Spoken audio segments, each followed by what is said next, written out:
আপনি কি জানেন এই সংসদ নির্বাচন শুধু ভোটের লড়াই নয়, এটা যেন একেবারে রাজনীতির সুপার রিচ শো। চলুন আজকে আপনাদের জানাই কে কত টাকা বানাতে পেরেছেন। ত্রয়োদশ জাতীয় সংসদ নির্বাচনে স্থাবর অস্থাবর সম্পদের হিসেবে কোটিপতির প্রার্থী হলেন 891 জন, আর এদের মধ্যে শত কোটি টাকার মালিক হলেন 27 জন প্রার্থী। এই চমকপ্রদ তথ্য প্রকাশ করেছেন ট্রান্সপারেন্সি ইন্টারন্যাশনাল বাংলাদেশ। ধানমন্ডিতে আয়োজিত এক সংবাদ সম্মেলনে এই রাজনৈতিক ধনীদের লিস্ট সামনে আসে।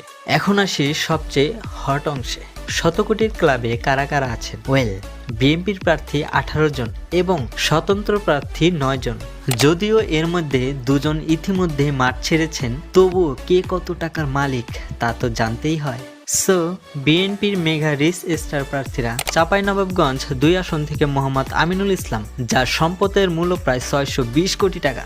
ফেনী 3 আসনে আব্দুল আওয়াল মিন্টু, যার সম্পদের পরিমাণ 600 কোটি টাকারও বেশি। কুষ্টিয়া 3 আসনে মোহাম্মদ জাকির হোসেন সরকার, যার সম্পদের পরিমাণ 580 কোটি টাকা। এখানেই থেমে নেই তালিকা। চট্টগ্রাম, ময়মনসিংহ, কুমিল্লা, বগুড়া, প্রায় সব জায়গাতেই শত কোটির রাজনীতি। এবার আসি স্বতন্ত্র প্রার্থীদের কথায়। ব্রাহ্মণবাড়িয়া 1 আসনের SSK কামরুজ্জামান, তার সম্পদের পরিমাণ প্রায় 500 কোটি টাকা।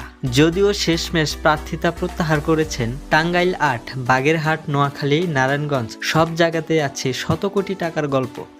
সব মিলিয়ে একটাই প্রশ্ন উঠে আসে, এই নির্বাচন কি শুধু জনপ্রতিনিধির বাছাইয়ের, নাকি এটা কে কত বড় ধনী, কে কত টাকার মালিক? তবে কি যার সম্পদ অর্থশক্তি বেশি সেই দলই সরকার গঠন করবে? কমেন্টে আপনার মতামত জানান এবং এমন আরো নিউজ জানতে ফলো করুন আমাদের ফেসবুক পেজ স্টার ঘর অফিসিয়াল।